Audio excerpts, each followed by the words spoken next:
This is Iris from Cashmere Goat Yarn in Camden, Maine, and in today's tutorial I'm going to be showing you a method for a tubular cast on that won't make you lose your mind.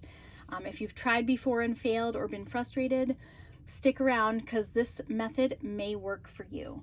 So first of all, what's a tubular cast on? It is a way to cast on that creates a very nice, neat, and finished edge that almost looks like my ribbing kind of continues over to the flip side. It has a beautiful finished look and makes for a nice and stretchy edge to your ribbed cast on. So it's a great option for when you're casting on for ribbing. And I will say that I first encountered this method in a pattern and actually a blog post that I will link below by Carol Sunday of SundayKnits. And then I also came across it in the Cast On Bind Off book that Leslie Ann Bester has put out. And I'll also drop that link down below as well. So what we do first is use a cast on method of your choice, and in my case I've just chosen the good old long tail cast on. You're going to want to choose a yarn that contrasts with your main color yarn. So I've chosen a nice bright purple, and I'm using a cotton yarn that's slightly thinner than my main color yarn will be. And what you're going to do is cast on for an even number of rib stitches. Your total number of rib stitches, you're going to actually cast on half of those ribbing stitches. So I've chosen to cast on 10, but you're going to add one more, and that just makes it work out really nice and neat. So for an even number of rib stitches where your ribbing is going to end a row with knit one, purl one, you will cast on half those number of stitches plus one. So in my case, that is 10 plus 1 equals 11.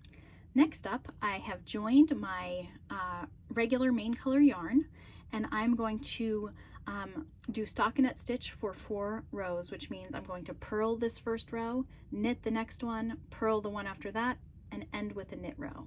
So I'll be right back after I have done that. So here's what I've got after my provisional cast on with the waste yarn and then 4 rows in stockinette, and this is where the fun starts.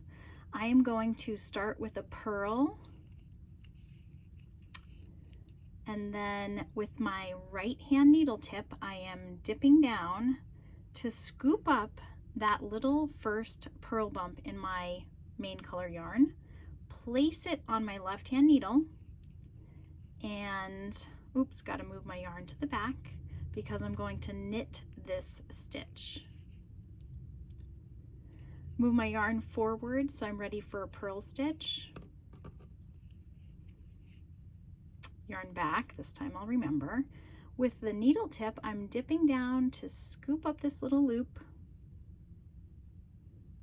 put it right on my left hand needle tip, and I'm ready for a knit.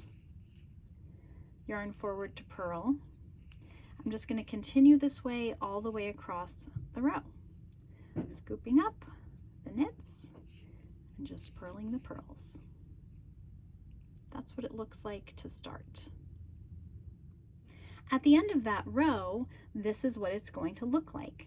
You can see that I've got that tube started, and it's just so cool to see it. So what I'm going to do to finish is just knit a few more rows of ribbing. So knit one, purl one ribbing, continue along, and then eventually I'll just be able to trim out that waste yarn so that what I end up with is this.